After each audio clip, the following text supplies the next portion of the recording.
ಸಮುದಾಯಗಳ ಮಧ್ಯೆ ಅಂತರವನ್ನು ಕ್ರಿಯೇಟ್ ಮಾಡ್ತಾ ಇರ್ತಕ್ಕಂಥದ್ದು ಕಾಂಗ್ರೆಸ್, ಸಮಾಜಗಳ ಮಧ್ಯೆ ಅಂತರವನ್ನು ನಿರ್ಮಾಣ ಮಾಡ್ತಾ ಇದೆ ಕಾಂಗ್ರೆಸ್ ಅಂತ ಹಾವೇರಿಯಲ್ಲಿ ಬಸವರಾಜ ಬೊಮ್ಮಾಯಿ ಹೇಳಿದ್ದಾರೆ. ಕಾಂಗ್ರೆಸ್ ವಿರುದ್ಧ ಲೋಕಸಭಾ ಚುನಾವಣಾ ಸಂದರ್ಭದಲ್ಲಿ ವಾಗ್ದಾಳಿಯನ್ನು ನಡೆಸಿದ್ದಾರೆ. ಜಾತಿ ಜನಾಂಗದ ಮಧ್ಯೆ ಸಂಘರ್ಷ ಉಂಟು ಮಾಡ್ತಿದ್ದಾರೆ ಕಾಂಗ್ರೆಸ್ನವರು ಅನ್ನುವಂಥದ್ದನ್ನ ಬೊಮ್ಮಾಯಿ ಹೇಳಿದ್ದಾರೆ. ಅಂಥವರನ್ನ ಟುಕ್ಡೆ ಗ್ಯಾಂಗ್ ಅಂತ ಕರೀತಾರೆ. ಪಾಕ್ ಜಿಂದಾಬಾದ್ ಅನ್ನೋರ್ ಕಡೆ ಕಾಂಗ್ರೆಸ್ ಸೇರ್ಕೊಂಡ್ಬಿಟ್ಟಿದೆ ಅಂತ ಬಸವರಾಜ ಬೊಮ್ಮಾಯಿ ವಾಗ್ದಾಳಿ ನಡೆಸಿದ್ದಾರೆ ಹಾವೇರಿನಲ್ಲಿ. ದಿಲ್ಲಿಯಲ್ಲಿ ಒಂದು ಯೂನಿವರ್ಸಿಟಿ ಇದೆ, JNU ಯೂನಿವರ್ಸಿಟಿ. ಅಲ್ಲಿಯ ಕೆಲವು ಕಿಡಿಗೇಡಿ ವಿದ್ಯಾರ್ಥಿಗಳು ಪಾಕಿಸ್ತಾನ್ ಜಿಂದಾಬಾದ್, ಹಿಂದೂಸ್ತಾನ್ ಮುರ್ದಾಬಾದ್ ಅಂತ ಅಂದಂಥ ಸಂದರ್ಭದಲ್ಲಿ ಅವ್ರಿಗೆ ನಾವು ಬುದ್ಧಿ ಹೇಳಬೇಕು ಬೇಡ, ಪಾಠ ಕಲಿಸ್ಬೇಕು ಬೇಡ, ಅವ್ರಿಗೆ ಬುದ್ಧಿ ಪಾಠ ಕಲಿಸ್ಬೇಕು ಅಥವಾ ನಾವು ಅವ್ರ ಬೆಂಬಲಕ್ಕೆ ನಿಲ್ಬೇಕು. ಹಿಂದೂಸ್ತಾನ್ ಮುರ್ದಾಬಾದ್ ಅವ್ರಿಗೆ ನಾವು ಅವ್ರ ಜೊತೆಗೆ ನಿಲ್ಬೇಕಾ? ಹಿಂದೂಸ್ತಾನ್ ಮುರ್ದಾಬಾದ್ ಅನ್ನೋರ ಜೊತೆಗೆ ಇವತ್ತು ಕಾಂಗ್ರೆಸ್ ಪಕ್ಷ ನಿಂತಿದೆ.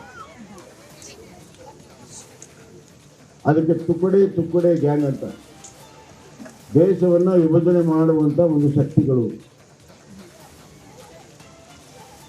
ಇವತ್ತು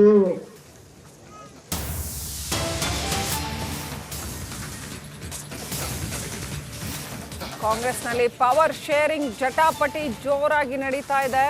ಅಧಿಕಾರ ಹಂಚಿಕೆ ತಿಕ್ಕಾಟಕ್ಕೆ ಯತೀಂದ್ರ ಸ್ಪಷ್ಟನೆ ಕೊಟ್ಟಿದ್ದಾರೆ. ಏನ್ ಹೇಳಿದ್ದಾರೆ ಹಾಗಾದ್ರೆ ಯತೀಂದ್ರ? ಪವರ್ ಶೇರಿಂಗ್ ಬಗ್ಗೆ ಯಾವ ಚರ್ಚೆಗಳು ಆಗಿಲ್ಲ ಅಂತ ಕ್ಲಿಯರ್ ಆಗಿ ಹೇಳಿದ್ದಾರೆ. ಇದು ಕೇವಲ ಮಾಧ್ಯಮಗಳಲ್ಲಿನ ರೂಮರ್ಸ್ ಅಷ್ಟೇ ಅಂತ.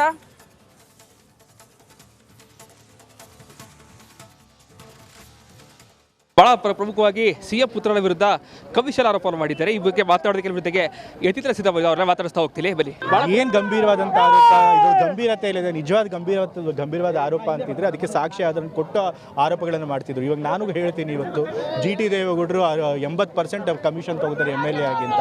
ನಾನು ಹೇಳ್ತೀನಿ, ಸಹಕಾರಿ ಕ್ಷೇತ್ರದಲ್ಲಿ ಅವ್ರು ಇಷ್ಟು ವರ್ಷಗಳಿಂದ ಅಧಿಕಾರದಲ್ಲಿದ್ದಾರೆ, ಕೋಟ್ಯಾಂತರ ರೂಪಾಯಿ ಅವ್ಯವಹಾರ ಮಾಡಿದ್ದಾರೆ ಅಂತ. ಆದರೆ ಆ ರೀತಿ ಸಾಕ್ಷಿ ಆಧಾರ ಇಲ್ಲದೆ ಎಲ್ಲರೂ ಮಾತಾಡ್ತಾರೆ. ಆ ರೀತಿ ಎಲ್ಲರೂ ಮಾತಾಡ್ತಾರೆ ಅಂತ ಹೇಳಿ ನಾನು ಆರೋಪ ಮಾಡೋಕ್ಕಾಗುತ್ತಾ?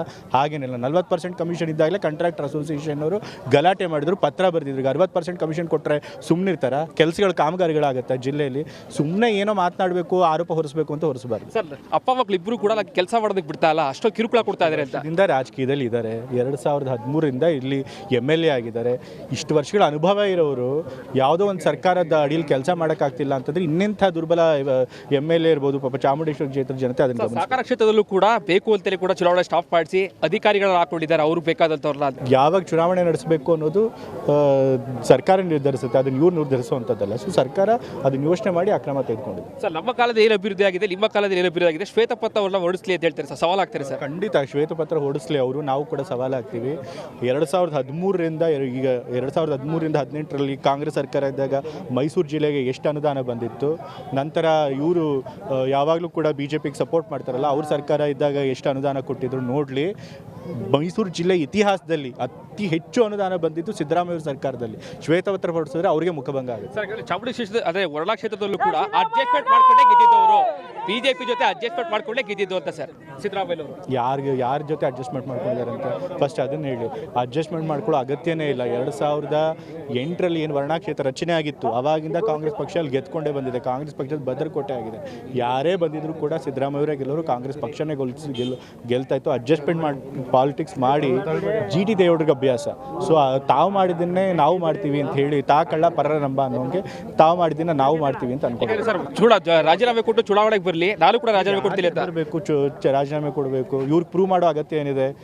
135 ಸೀಟು ಸಿದ್ದರಾಮಯ್ಯ ನೇತೃತ್ವದಲ್ಲಿ ಕಾಂಗ್ರೆಸ್ ಪಕ್ಷ ಗೆದ್ದು ಜನ ಸಿದ್ದರಾಮಯ್ಯ ಪರವಾಗಿದ್ದಾರೆ, ಕಾಂಗ್ರೆಸ್ ಪರವಾಗಿದ್ದಾರೆ ಅಂತ ಪ್ರೂವ್ ಮಾಡಾಗಿದೆ. ಮತ್ತೆ ಪ್ರೂವ್ ಮಾಡೋ ಅಗತ್ಯ ಇಲ್ಲ ಸರ್. ಈಗ ಇದು ಲೋಕಸಭೆ ಚುನಾವಣೆ ಎಷ್ಟು ಸೀಟ್ ಬರ್ಬೋದು ಸರ್ ನಿಮ್ಮ ಪಕ್ಷ ಈ ಬಾರಿ? ಈ ಸರಿ ನಾವು ಹೆಚ್ಚಿನ ಸೀಟ್ಗಳನ್ನ ಗೆಲ್ತೀವಿ. ಇಷ್ಟೇ ನಿಖರವಾಗಿ ಇಷ್ಟು ಸೀಟ್ಗಳನ್ನ ಗೆಲ್ತೀವಿ ಅಂತ ಹೇಳಿ ಪ್ರಿಡಿಕ್ಟ್ ಮಾಡೋಕ್ಕೆ ನಾನು ಸೆಫಾಲಜಿಸ್ಟು ಅಲ್ಲ, ಆಸ್ಟ್ರಾಲಜರು. ಯಾಕಂದ್ರೆ ಭಾವನಾತ್ಮಕವಾಗಿ ಒಂದು ಮಾತನಾಡಿದ್ದು ಕೂಡ ಸಾಕಷ್ಟು ಚರ್ಚೆ ಆಗ್ತಾ ಇದೆ. ಸಿದ್ದರಾಮಯ್ಯ ಅವರ ಕುರ್ಚಿ ಅದೇ ಪವರ್ ಶೇರಿಂಗ್ ಆಗಿದೆ, ಸಿದ್ದರಾಮಯ್ಯ ಅವರ ಸೀಟು ಪವರ್ ಶೇರಿಂಗ್ ಆಗಿದೆ, ಚುನಾವಣೆಯಲ್ಲಿ ಹತ್ರ ಬಿಟ್ಕೊಡ್ಬೇಕು ಅಂತ ಸರ್. ಅದನ್ನ ಮಾತಾಡ್ತಿರೋರು ಯಾರು? ಬೇರೆ ಪಕ್ಷದವರು. ಬೇರೆ ಪಕ್ಷ ನಮ್ಮ ಪಕ್ಷದಲ್ಲಿ ಆಗಿದೆ ಅನ್ನೋದು ಏನಾಗಿದೆ ಅನ್ನೋದು ಅವ್ರಿಗೇನು ಗೊತ್ತು. ಸುಮ್ಮನೆ ಅವ್ರು ಹಾಗೆ ರೂಮರ್ಗಳನ್ನ ಚರ್ಚೆಗಳಾಗಿಲ್ಲ ಸರ್, ಆ ಥರದ್ದೇನು ಚರ್ಚೆ. ಕ್ಯಾಮ್ರಾ ಪರ್ಸನ್ ಸಚಿನ್ ಜೊತೆಗೆ ವಿನೋದ್ ಪಡವರ, ರಿಪಬ್ಲಿಕ್ ಕನ್ನಡ, ಮೈಸೂರು.